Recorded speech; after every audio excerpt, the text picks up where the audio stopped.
Let's imagine we want to build a framework for building graphical user interfaces. So other people can use our framework to build applications with a graphical user interface. So they can create forms with various kinds of input fields like text boxes, checkboxes, and so on. Now, all these fields have a few things in common. For example, they all have a size, a position on the screen, they can be enabled or disabled, and so on. Now, when building these objects, we don't want to code these common features in every class. That's repetitive. This is where we use inheritance. Inheritance is a mechanism for reusing code. So we can implement all these common features once in a class like widget, and then have other classes inherit these features.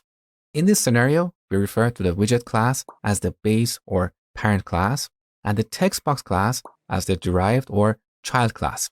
And this arrow between these two classes represents the inheritance relationship. We say a text box is a widget. Now let's see this in action. So back to our project, let's add a new class called widget. Now in this class, we need an attribute called enabled. We also need a few methods for working with this attribute. So here in the public section, I'm going to define 3 methods: void enable, void disable, and bool is enabled. Now, because in this method, we're not going to change the state of the current object, we should mark this as constant. So here we have 2 methods for changing the value of this attribute.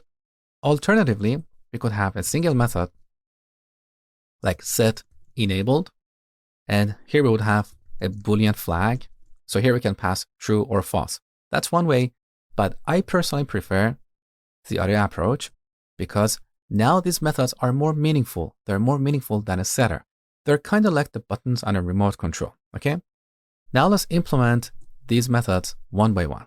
So first, the enable method. Here we set enabled to true. Next, the disable method. Here we set enabled to false. And finally is enabled. Now here we return the value of the enabled attribute. Great. So we're done with this class. Now we can have another class inherit all this functionality. So early in the course, we created this text box class. If you didn't create this before, don't worry. Here we have a very simple class with a default constructor, an explicit constructor that takes a string parameter, as well as a getter and a setter for accessing the value attribute. Now, if you didn't create this before, just create a new class called textbox. You don't have to write any of this code in that class, just a basic class. Now we can have the textbox class inherit all the functionality in the widget class. So first we need to include the widget header file. So include widget. Now, right after the class name, we type a colon. Next, we type an access modifier like public or private. I'll come back to this shortly. So let's go with public. And then we type the name of the base class, widget. Now, when we use public here, that means the public members of this class will be inherited as public. So we can access them outside of the textbox class. Let me show you. So let's go to the main function. Here we're going to include the textbox header file. Now let's create a textbox object. Now if we use the dot operator, we can see all the members of the textbox class like getValue and setValue, as well as the members we inherited from the widget class. So is enabled, disable, and enable. Now to show that this works, let's disable this text box and then check to see if this box is enabled or not. So now we should see 0 on the terminal. Perfect. So this is inheritance in action. Now earlier we used the public modifier here. So the public members of the widget class will be public in the textbox class as well. Now, what if we use private here? That means the public members of this class will become private in the textbox class. So now back to the main function, we get a compilation error because these members, these functions or these methods are private. So they are not visible outside of the textbox class, but we can still access them inside the textbox class.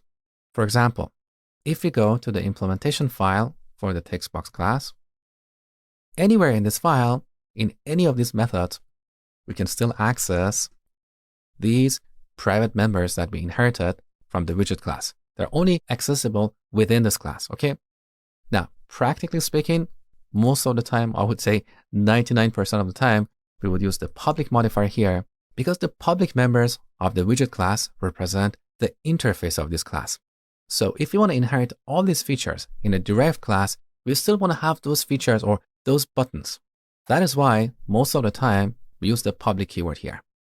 So using inheritance, we can create new classes by reusing and expanding on existing classes. All right, now let's imagine we're going to build a drawing application. So a user can add different kinds of shapes to a canvas. Now, all these shapes have a few things in common, like background color, border, and so on.